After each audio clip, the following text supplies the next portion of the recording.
Welcome back, everyone. I remembered to put my apron on here this morning, and we're ready to show you a healthy dip recipe to maybe put in your child's lunch bag, or maybe it's an after-school snack. It could be either, and it could be and what the producer, Yvonne, asked me to come on and do something that might be a little bit kind of more different for back to school. And so I do this thing called a satay. It's a Thai, and it comes with this peanut sauce. And I end up eating that peanut sauce on everything. So I brought the peanut sauce today, kind of trimmed down a little bit, but it's still the same idea. And it's really, it couldn't be more simple, but you have to have some kind of ethnic ingredients to get there. And I think what the issue is, or the kind of the excitement is we're doing a little behind your back thing with the iPad. I'm not, so did we make you nervous? I did a little bit. So I was stealing recipes. We're passing what is ingredients. Going on there? Sorry. So the thing is that I brought a different kind of dip. So it's a peanut butter dip, and then also I cut some vegetables in a little bit different way to make that a little exciting. So we can talk about that. What we have over here is coconut milk, and this is unsweetened coconut milk. And then I put in their curry paste. Now I put in 2 tablespoons. That's a pretty aggressive amount of curry paste. And you could always, up and back that off if you wanted to. And what we're doing is we're just simmering it a little bit to kind of get it fragrant. Oh, it smells delicious. Yeah, if you do, I mean, you get fragrant, right? Yeah. All right, now, Lisa, I'm going to have you put in the brown sugar and the peanut butter, if you would. Okay.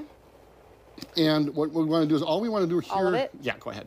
All we really want to do is kind of dissolve that brown sugar, and then the peanut butter can go in as well.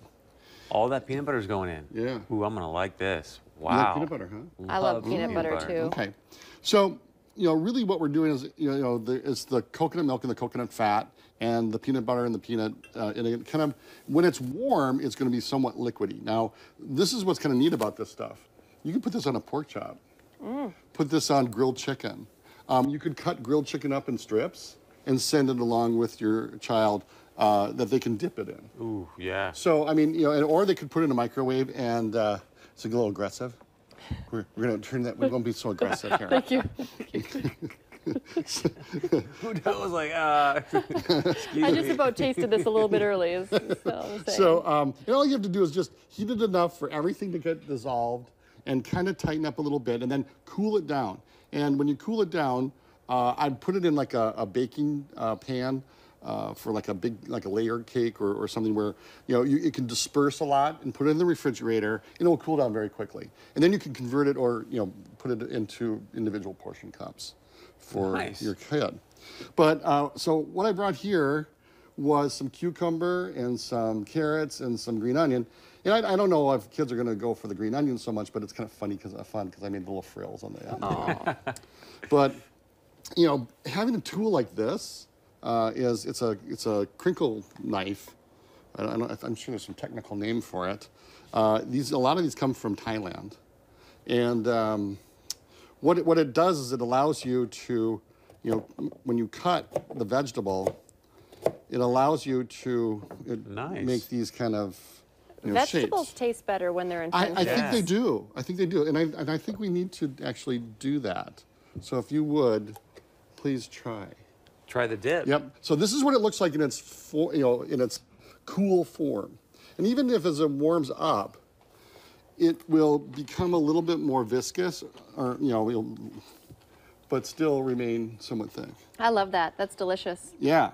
Now it's got a pretty good zing to it. Got a really nice zing it took a. Yeah. Once I was like, oh wait. Now seconds later. there is one more element that we're going to put in here, and you probably didn't notice it. Now, when you smell this on its own, you're like, oh my gosh, where would I ever use something like this?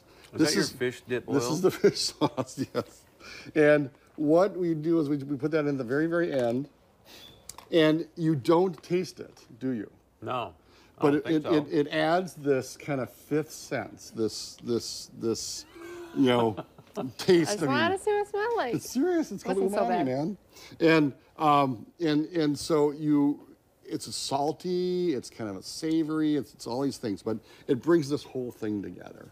That is so good. It's It really got like is. this all kinds There's a lot. of, There's sweet, yeah, rainbow sour, going on in your tang. mouth. You know, you got all kinds of stuff going on. So we're not very many ingredients. One more time. There's only like 1, 2, 3, 4. Yep. So coconut milk, unsweetened.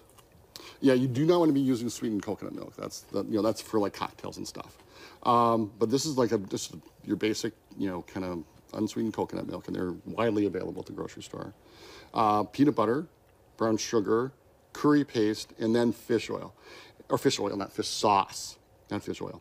And it's a optional ingredient, but I wouldn't be afraid of it.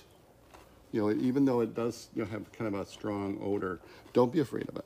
So to make it not as, and you said to make it not as spicy, because I like this, but I feel like my kids would be like a little bit strong for them. Right. How would you just half it, or? Yeah, I mean, add a little bit in, have them taste it and see, how do you like this? And if they want to go a little bit more, you can always go a little bit more. And so we're eating it cold. Do you eat it warm, or you always eat it cold? Well, you could certainly. Now, traditionally, this sauce is served on skewered chicken. It's called satay. Oh, yeah. And so what you do is you make like a marinade for the chicken or pork, and then you grill it, and then this gets spread on top of it.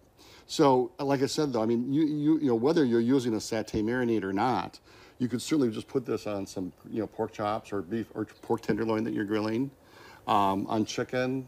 And seriously, what I do is I'll cook some chicken, I'll cut it up into little pieces, and I'll just snack on it. I was going to say. Yeah. It's so You would good. put a little bit of rice underneath there, and you'd be like, Oh yeah, that's really good with rice. Yeah, absolutely. And I love this too. So can you get these anywhere? Because this is great for kids and after school snacks. Right. Can is it sharp? It's sharp. Yeah. Okay. Yeah. It kind of looks like a toy, doesn't it? It does. It's cute. Yeah, it's very sharp. But you can get them online. I know that for sure.